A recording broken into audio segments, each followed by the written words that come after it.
So just to give you kind of a broad overview, when Ed and I retired, we thought it would be really nice to do the national parks trip. And originally we talked, I wanted to do a whole year of travel, and he said, oh, I don't think we're gonna live that close together for a year on the road and in a car, etc. So we initially made it a 3-month trip. And we left on April Fool's Day, which you can see is a little prophetic later.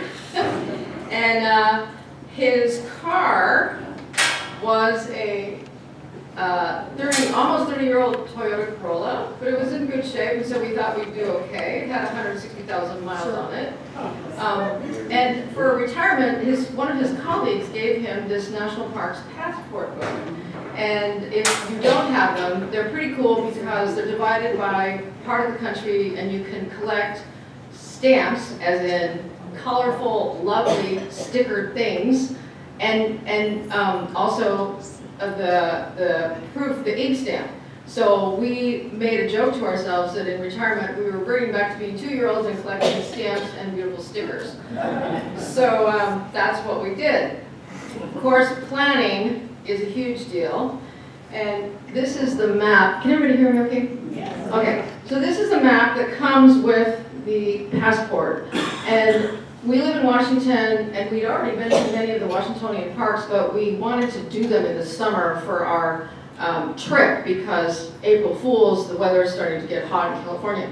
So we actually made a beeline down to California, and then we started doing California, and then we went up to Arizona and Utah. My sister's daughter was having a graduation in Denver in May, so we had to be there. And then we came back down New Mexico and over to Texas, where Ed's nephew had a wedding. And then we came up the Dakotas and then back across the top. So that's kind of the trip you'll be hearing about today. This is one of 3 talks because even though there's 63 national parks, there's a bunch of monuments and things as well. That's one thing I should clarify.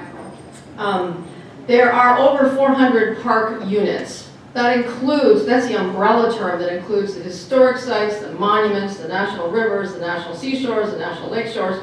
We're just doing the 63 national parks.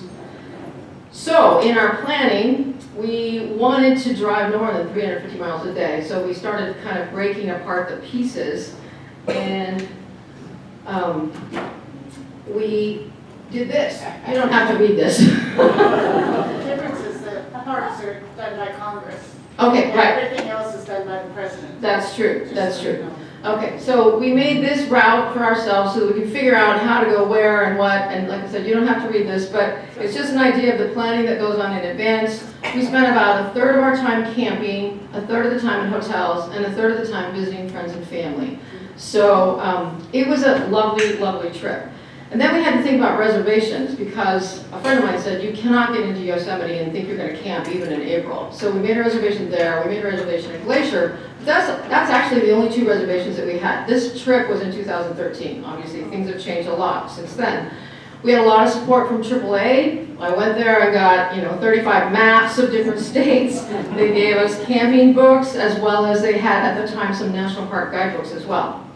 And then in terms of marital harmony, a friend of mine had GPS, and at that time GPSs were relatively new, but I saw how she and her husband used it without, it just took all the traveling fights out. I'm like, we are getting a GPS. So for $100 at Target, it was an amazing investment, and it helped us a lot.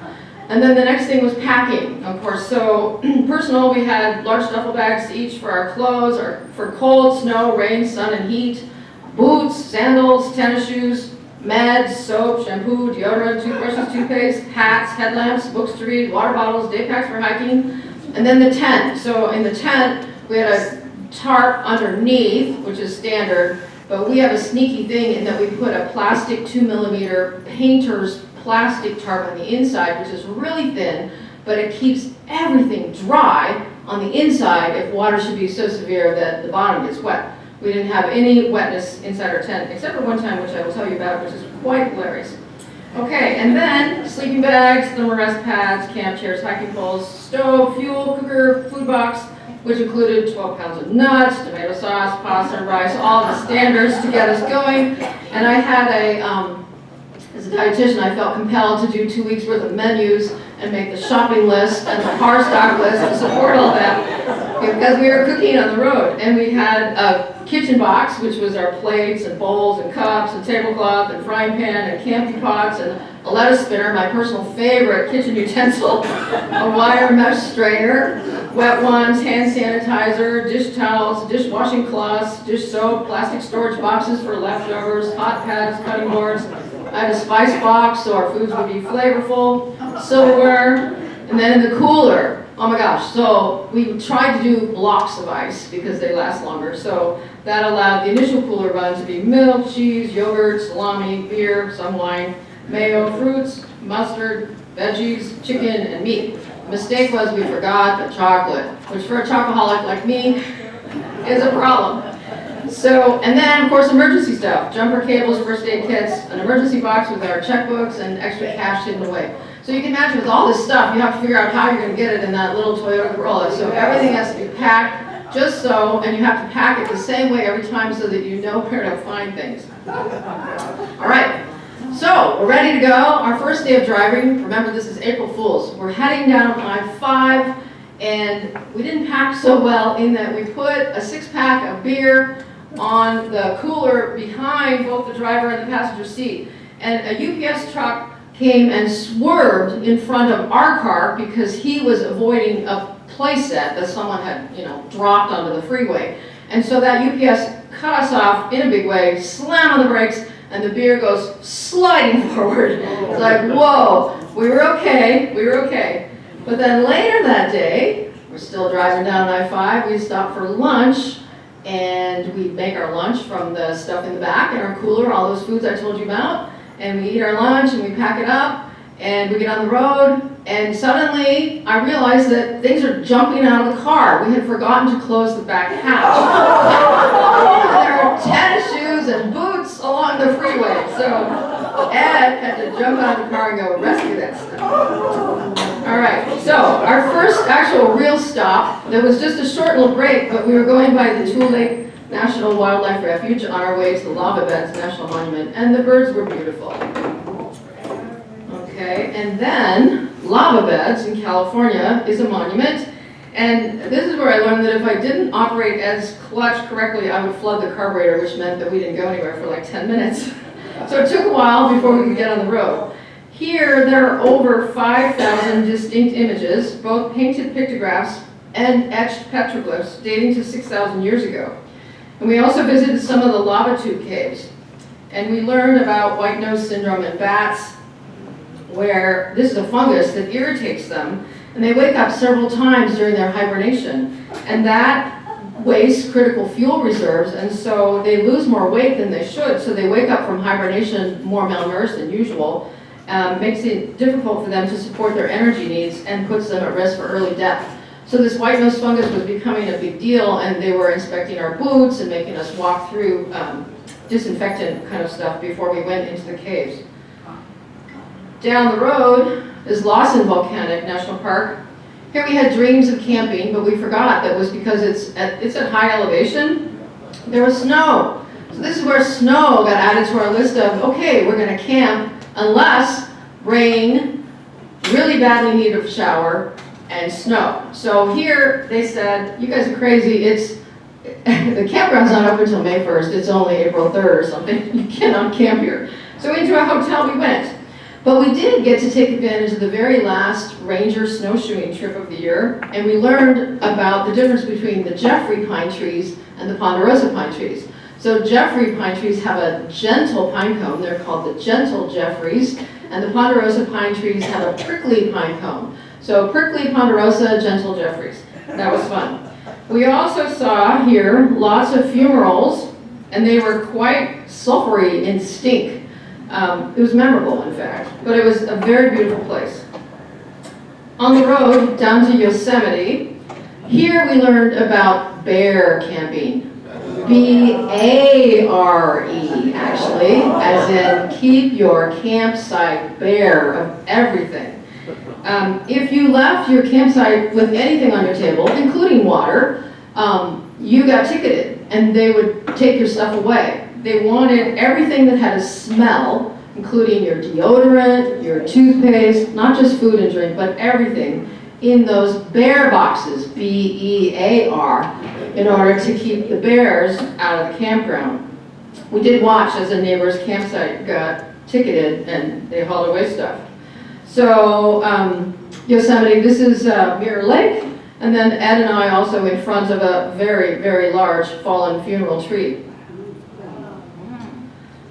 In Kings Canyon, this is where we thought we would be snow-free by now, but it was starting lightly to snow, and we woke up early in the morning, decided to take a hike, and we did all our breakfast stuff, including eating breakfast and washing the dishes, and we headed out for a hike on Baldy Mountain.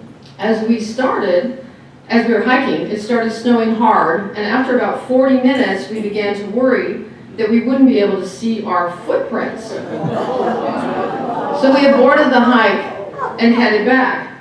You'll see there on the left is Ed in the morning before we headed out, sticking his head out of the tent. And then the slide on the right is when we came back to our tent. There was 6 inches of snow. So this is where snow got officially added to our list of, if it's snowing, we're probably not good to camp. And so we had to pick up tents and pick up all our stuff in a hurry and get ourselves to the lodge. And actually it was a surprise to us, but at the lodge in the parking lot, they also practiced the bear, B-A-R-E, and you can't even have your cooler in your car. So we had to put the cooler in our hotel room. Anyway, the other thing that happened is in the process of pulling up all our stuff, we managed to leave a very nice collapsible folding water bucket because it got buried in the snow, so some lucky camper inherited our water bucket. We later went to see if we could find another one without luck. So in Sequoia National Park, there's a road in the Sequoia National Forest that limits the length of vehicles, and that is a really good thing as the grade was 13% in some places. These big knobs at the bottom of the trees are called camel toes. This is a particularly old sequoia, and you can see actually how tall they are as well. But here's a perspective picture with me in front of it. Gives you a better idea. These are big, big trees. All right, so now we have to head on the road again, and our car, remember that 30-year-old car, almost 30-year-old car, it started having troubles. We were in an RV park outside of Lake Isabel because we were doing the 350-mile-a-day thing, and we were on our way to Death Valley. And the car would not start. So we called AAA, and the guy came, and he tested it and declared, this is not a battery problem, this is a starter problem. You need to get yourself to Las Vegas and get a new starter. Well, we decided we wanted to go to Death Valley. Luckily, this is a car that had a clutch, and so we could, pop the clutch. If somebody would push us down the hill, we could start the car. So, in Death Valley, it was hot. Super, super hot. And because of the starter problem, we elected to camp at elevation with other people at a place called Stovepipe Wells, which is mostly an RV park with tent sites around the edge of the black pavement, or blacktop, sorry. And the whole place reminded me of an old drive-in movie theater because the electricity consoles for the RVs were in the middle, and they looked like what would have been sound consoles for the old movie theaters. When we got there, it was late in the afternoon, and it was hot, like 103 degrees. There was no shade, so we sat in a little bit of shade on the side of our car, and and we split a beer. And then we decided we're still really hot, so we're going to eat in the restaurant, because there was a restaurant there with a swimming pool for the people who stayed at that lodge, which was not us, but we ate in the restaurant and cooled off a little bit, and we got back to our tent, and by then the campground was filling up with the tent people. And we had 2 groups, one on either side of us, both full of young, muscled, testosterone-driven men that were interested in partying. And normally, Ed would let them have a piece of his mind, but I discouraged this because I reminded him that we were going to need these muscles tomorrow morning to get ourselves out of here, because we were going to need our car to be pushed. So we managed to fall asleep. We got up early the next morning, and some of these young, testosterone-driven, young, muscled men were awake, although hungover, and they agreed to push us. So push us they did, and off we went to see Death Valley. So for those of you who've been there, you probably remember that there's Badwater Basin with the salt flats, which is at minus 282 feet below sea level. So when you get down there, there's no way to push the car further down a hill to pump the clutch. And so we had to leave the car running, which meant that one of us was babysitting the car while the other one walked out to the salt flat while the car is going, and then that person came back and the other got to go out and look at the salt flats. Then we headed to the Golden Hills and Artist Point, which we could do as a kind of a stop and view and take pictures and ooh and ah, they were beautiful, and get back in the car and head to Las Vegas for that new starter. So that's what we did. While there, Ed said, oh, maybe I should have him look at our driver's side visor because it wasn't working very well. And they said, oh, well, this is a little bit of a problem. There's only 4 of these in the country, and I can't get it to you in a timely manner, so maybe you should just keep driving and put a ball cap on your head while you're driving west into the sun. So that is actually what we did, so that we could deal with the visor problem after we got home. In the Mojave Desert National Preserve, the greatest concentration of Joshua trees is actually here, not at Joshua Tree National Park. We were lucky in that so many different cactuses were in bloom while we were in this part of the country. We camped in a campground named Hole in the Wall. The National Park Service is famous for some of the names of their trails and campgrounds. It was interesting, dry. And then this is the Rings Trail. You can see Ed hiking up the Rings Trail, pulling himself up along the rings. We saw lots of butterflies and lots of petroglyphs here. It was quite incredible. Joshua Tree National Park, there is no water in this park. So we had to bring many, many gallons with us. The rocks here are a result of a process of molten rock that oozes and results in a type of granite rock called Monzo granite. I have a geology friend in the background. I'm sure he's appreciating this term. Anyway, it was very windy here with lots of bees. It's also famous for its pinyon pine trees, which are interesting because they only have 1 pine needle per cluster, which that's not what we usually see up here. Saguaro National Park in Arizona was our next. And the saguaro cactuses are the big ones that you see on the roadrunners with the big arms and all that. It was very interesting because here, again, we got cactus blooms. And this saguaro has blooms, a crown of blooms on its top. This park is also famous for its petroglyphs and pictographs. Remember, the petroglyphs are etched and carved, and the pictographs are painted. This park is interesting in that there are 2 parts. One is on the west side of Tucson, and one is on the east side. We went to both. In the Petrified Forest National Park, you can see here, this is a tree that's fallen, and the logs have broken, and they have petrified. And the colors are stunning. On the other side is kind of a cross-section of a trunk, and there's purples and pinks and blues and reds and oranges. They do have a problem in that a lot of them are chippy, and so tourists are coming and stealing the chips, which is really too bad because it was like littered with jewels on the ground with all these colors, and it's sad to think that they may not always be there. We really wanted to see some of the, what we called growing up, Pueblo peoples areas. The terminology is different now, but this is Canyon de Chelly, and here it's native. Oh, excuse me, I'm getting a message. Oh, no, don't do that. Cancel, sorry. Okay, hold on. No. This computer wants me to update and restart, and I don't want to do that. Okay, so Canyon de Chelly. It's mandatory to hire a native guide to visit this area because it's all still very much managed by the indigenous people. It was well worth it. You'll see there is a large kiva right here, this round area, right there, sorry. And those are areas that are served in the past for religious ceremonies and grain storage. And you can see some of the topography and also here as well. The rocks are amazing in this part of the world. Next was Grand Canyon. We got lucky in that we had one day that was quite beautiful. A couple of the other days, the air pollution was pretty surprising. But the beautiful days were incredibly beautiful. And here we were hiking at 7,000 feet. And until this trip, I really had no idea how much of the Southwest is really at high elevation. I always thought of Denver, 5,208 feet, but there's so much of the Southwest at high elevation. We got lucky in the Grand Canyon because one campground, their opening day was May 1st, and that's the day we showed up. So we were one of the first few groups in that campground. However, it was cold. On the morning after moving in, the next morning we were doing the breakfast dishes in 26-degree temperature. Thankfully, there was no snow, but my hands were cold in spite of Ed was kind and heated water for dishes for us.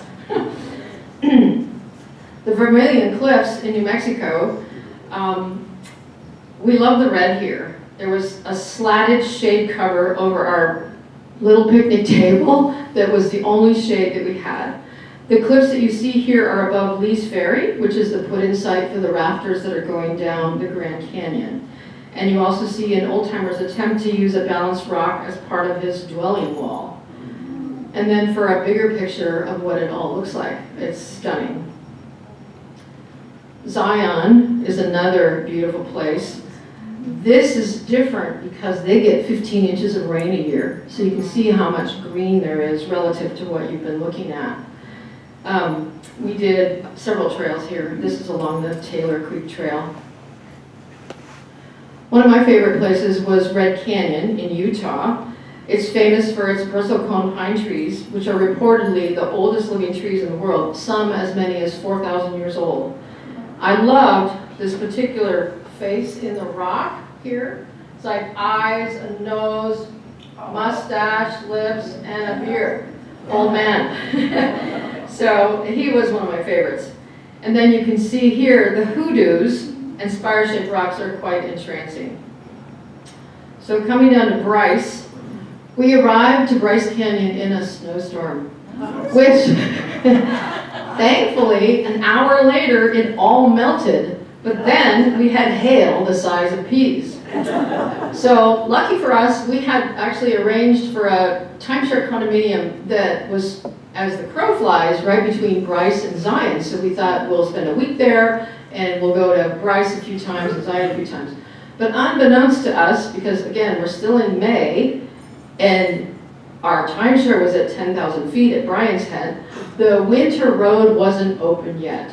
So as the crows flies, it was not exactly, I mean it was halfway, but we had to go around. So we ended up driving like 200 miles each day to go no matter which park.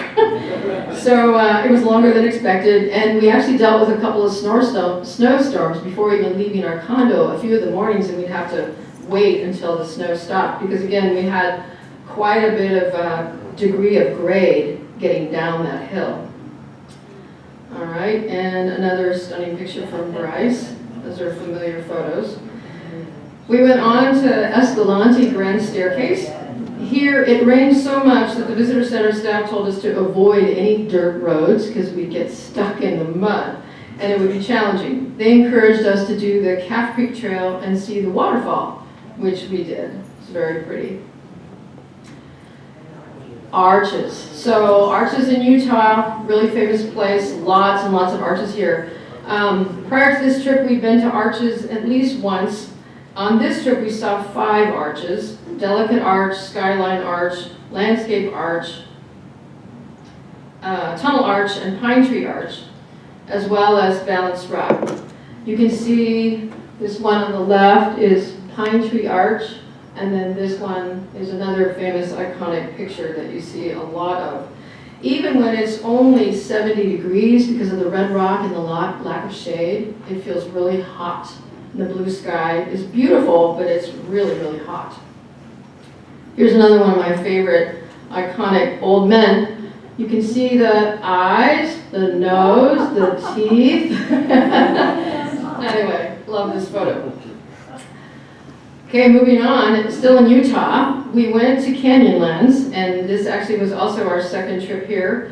It's an amazing place with great names for their hikes like Fiery Furnace, Here we're in the needles, and you can see why, because those projectile rocks look like needles. And then on the other side, you see what they call newspaper rock, which is full of etched petroglyphs. Also here, we were in a slot canyon. This was such a relief to hike in this little bit of area because it's so narrow. It was only 18 inches wide, so we got a ton of shade, and it was cool in there. It was such a respite. It's like, can we just stay here for like an hour? But, you know, you're hiking, so you got places to go, things to do. All right, so we've kind of done our trip. Now we're heading towards my sister for that niece's graduation, so we're up in Colorado. And this is Dinosaur National Monument. There are over 1,500 fossilized remains here in the wall. And they've also donated many fossils to the Carnegie Museum. You can see one nice, very full head. And then here there's some spinal cords and other bones in that wall. Also in Colorado, Rocky Mountain National Park. So we got seriously lucky in that the snow was starting to melt. And the ranger said, if you're really lucky, the mama mooses, there's green grass sticking out from the snow, and they need the nutrients in that green grass to support special nutrients for their breast milk to feed their new baby mooses. I think that's plural, mooses.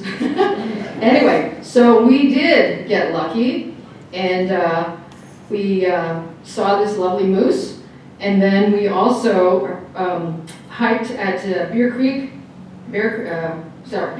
excuse me, and viewed amazing river and marshes, mountain and tree views, and we heard like thousands of frogs here singing to attract their mates in late spring. All right, so now, luckily our timing was such, our tent was becoming a huge problem. It was not as old as our car, but it had been well loved and well used. And so now the zippers are starting to be a problem, and the mosquito netting got holes in it. It's like, you know, we need to go to the Denver REI, which was very timely because we were going to Denver to my sister's, to my niece's graduation. So Ed also needed new Teva sandals. So we went to REI and became several $100s poorer by the time we bought a new tent, new Tevas, and oh, we wanted a more comfortable mattress. So we bought a blow-up air mattress with the pump and all that. We called it the Princess and the Pea mattress because now with the new tent, it was a 4-person tent instead of a 2-person tent. There was room for such a luxury. So that was fun. Off we left Denver and went to Black Canyon at the Gunnison. And here, rain and snow dictated that we spend the night in a hotel, but that didn't stop us from hiking both the Rim Trail and also the Uplands Trail while we were there. Here you can see why it's called Black Canyon. The rock is really dark. It's famous for those striations that you can see along the sides here. That's very much Black Canyon notable. All right, Mesa Verde National Park. Here again, this is reminders of when I was in 4th grade and just entranced with the stories of what we call the Pueblo people and the fact that they had to climb basically ladders to get way up high into their homes. And I could only imagine climbing those ladders and ropes to get into the house every day. Well, here we got to see it with our own eyes. We took several excellent tours, the Cliff Palace and the Balcony House tour. The ladders were 32 feet long here, and there were also tunnels, narrow stairs, and spaces between rocks that we had to climb through and navigate. And then there was also a spruce house tour and a petroglyph walk that we did. Again, you can see a really, this is famous for this large kiva, which is still very much intact, where they had their religious ceremonies and stored food. And then, just in case you forgot what we look like, here we are. All right, so Great Sand Dunes National Park is one of my favorites because it's so unique.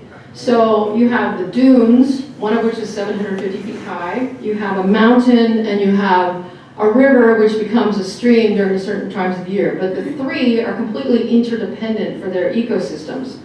So we decided, of course, that we wanted to hike to the top of this 750-foot dune.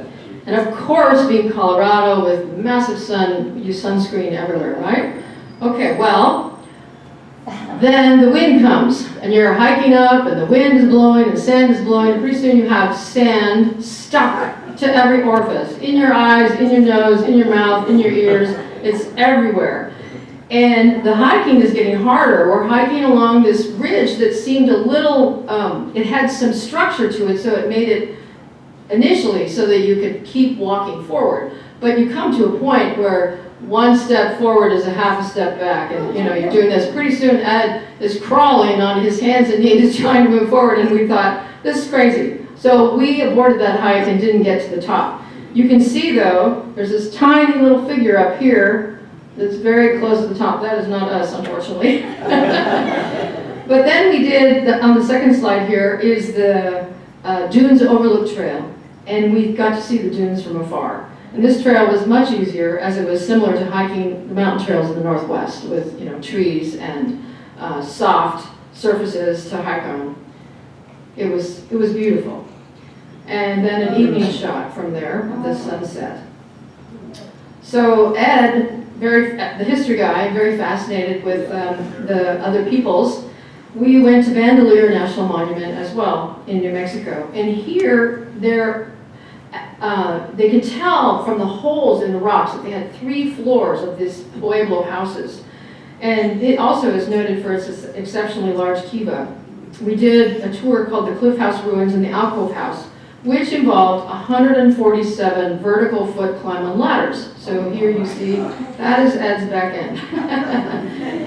And we got to see some of the flora, or the fauna, excuse me. The deers were running around. In Petroglyph National Monument in New Mexico, we hiked the Boca Canyon and the Macaw Trail. And you can see why it's called the Macaw Trail, this one on your right, with the macaw etched into the rocks. There are over 2,000 petroglyphs here, and they're quite stunning. We didn't see all of them, of course, but it's just amazing to think about etching figures of animals in rock and all the work that took. In Carlsbad Canyons National Park, this cave is huge. We had one of our 2 favorite ranger talks here. Ranger Kate described her chemist father dating her nurse mother and how he spent the entire first date talking about hydrochloric acid and sulfuric acid. She was amazed that her mother fell in love with this guy, but she was born of their marriage and now spends her time talking about hydrochloric acid and sulfuric acid because those are some of the acids which result in cave formations. A reminder, the stalactites hang tight from the ceiling, hanging down, and the stalagmites grow up from the floor. One of the spectacular tours here was the King's Palace, and it was a great place to spend the day because it was 103 to 105 degrees outside above the cave. So we really enjoyed being here, which was much cooler. This is another picture from the same amazing tour. The formations are quite unusual. Okay, down the road we go. Now we're going down into Texas, heading towards that wedding. In Guadalupe Mountains National Park, we experienced a thunder, lightning, rainstorm like never before.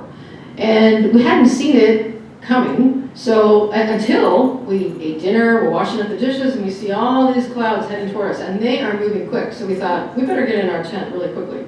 So we did, and zipped all the things up, and suddenly we were hit with these huge wind gusts. We closed the rain fly just in time because a heavy pouring rain started minutes later. Lightning seemed to explode in our tent. We heard sonic thunder booms like 3 seconds later. So it was very close. So at about 9:30, things started slowing down. We could count to 12 to 18 before we actually, between the thunder and lightning bursts. Somehow we managed to fall asleep, but we woke up to dead silence at 11:30 at night. We felt we deserved t-shirts the next morning that said, "I survived the Texas Guadalupe National Park's rainstorm." And we were quite pleased when we woke up the next morning because the whole exterior side of our tent was completely dry. And the bottom was a little wet because there had been so much rain. But remember, we had that nice little painter's tarp on the inside, so all of our stuff on the inside was dry. But we looked 2 sites down, and there were a whole bunch of Boy Scouts, and all their sleeping bags were hanging out to dry. They hadn't fared so well. We were also pleased that our new tent performed so well, and we were happy. So, somehow I hit a slide. So that was all in Guadalupe. Then next up is Big Bend. At Big Bend, it was hot. Hot. H-O-T, hot. And remember that old car? Well, I forgot to mention, the air conditioner didn't work very well. So we checked into the ranger station, and she said, we didn't tell her about the air conditioner. She said, you really want to go down and drive by the Rio Grande River, and it's beautiful there.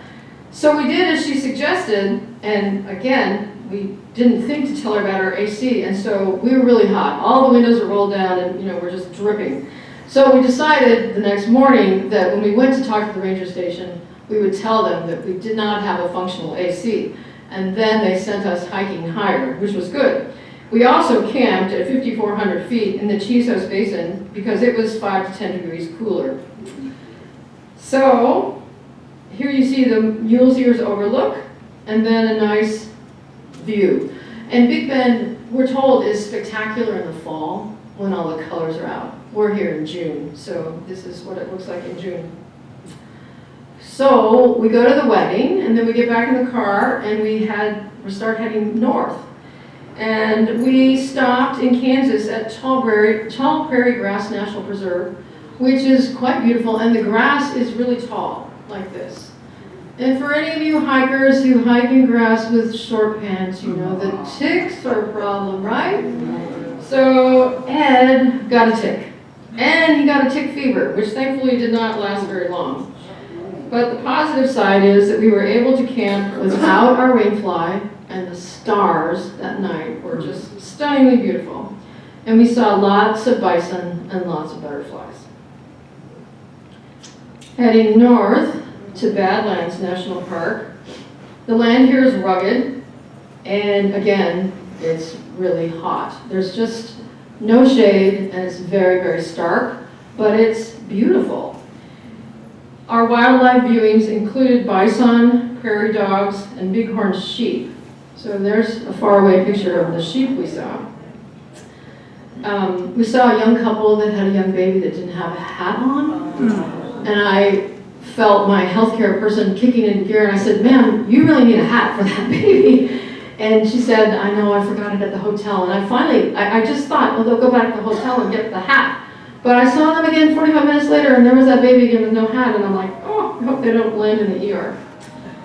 But that's another story. Anyway, that night we had another tremendous thunderstorm, and our tent rocked and rolled. The campsite manager had come by and said, you guys might want to go and sit in the bathroom during the storm because they were expecting really, really high winds. Well, we decided that we were good at staking the tent, and we had enough stuff in there, all our backpacks and all our duffel bags and all that other stuff I listed off to you. And now we got the Princess and the Pea mattress. We're just going to stay in the tent. So we got lucky. Our tent rocked and rolled with high winds and excitement for about 45 minutes. And then it went away. And we did okay. So we were lucky. We enjoyed hearing about all the fossils here and the land. The south unit of the Badlands National Park, there's a bunch of unexploded ordnance. This unit of the park is entirely within the Pine Ridge Native American Reservation, and it was used as an aerial gunnery and bombing range by the U.S. Air Force during World War II. So they don't really encourage you to hike in this part of the park. All right, so in South Dakota, another cave that called us is Wind Cave National Park, and it is famous for its boxwork formations in the cave. This reminded me of shaved chocolate. I have chocolate on the brain, you can tell. Hanging from the ceiling. There weren't any stalactites or stalagmites here, and it's very unusual because of that, and because of this boxwork formation there's a word for the cave formations, and it's not coming to my head. Anyway, it's a very, very long cave, And it was first found by some young kid who was outside this hole, and the wind was coming through. So then they excavated and found this very long cave.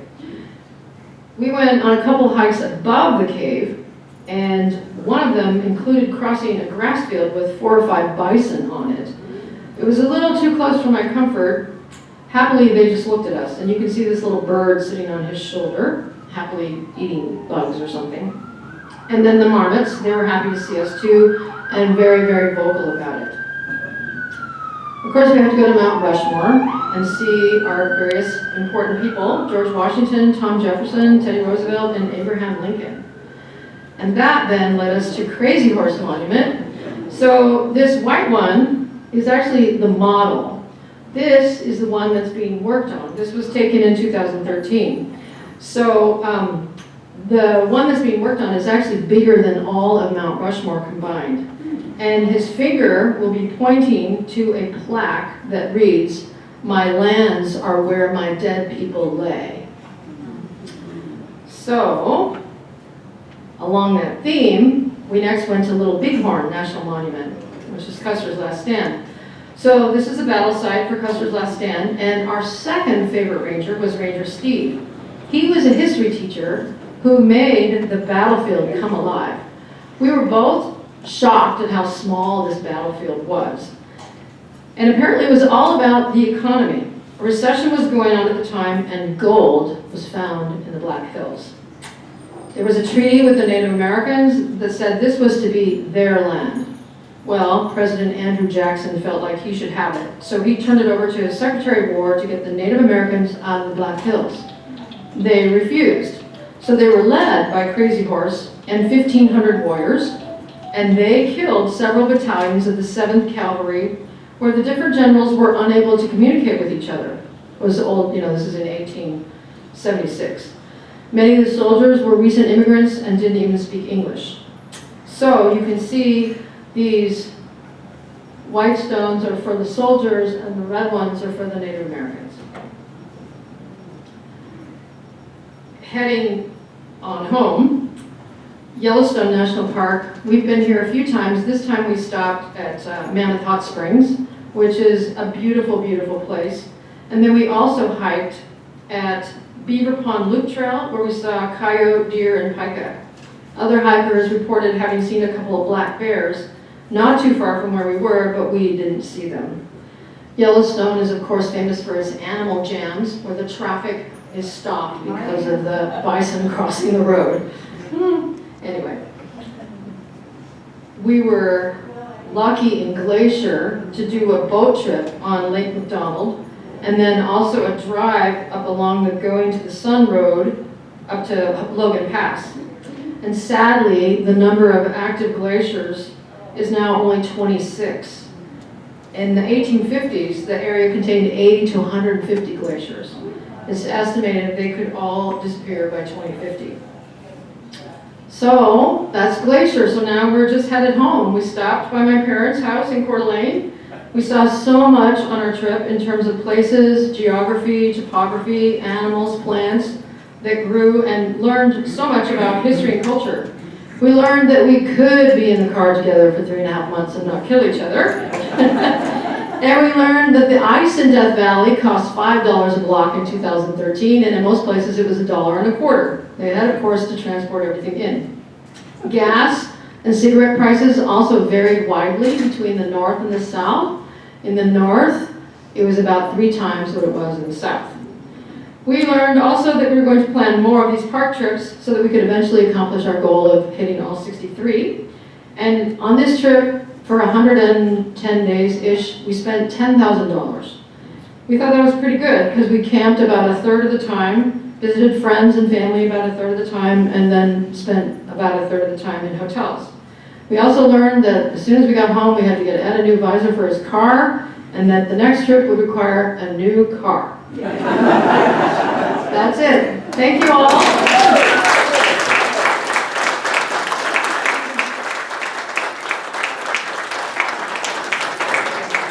So this is part 1 of 3. As Karen mentioned, there's no Saturday Matters on July 4th, but I'll be back on the 11th and the 18th of July to give you the other trips. All right.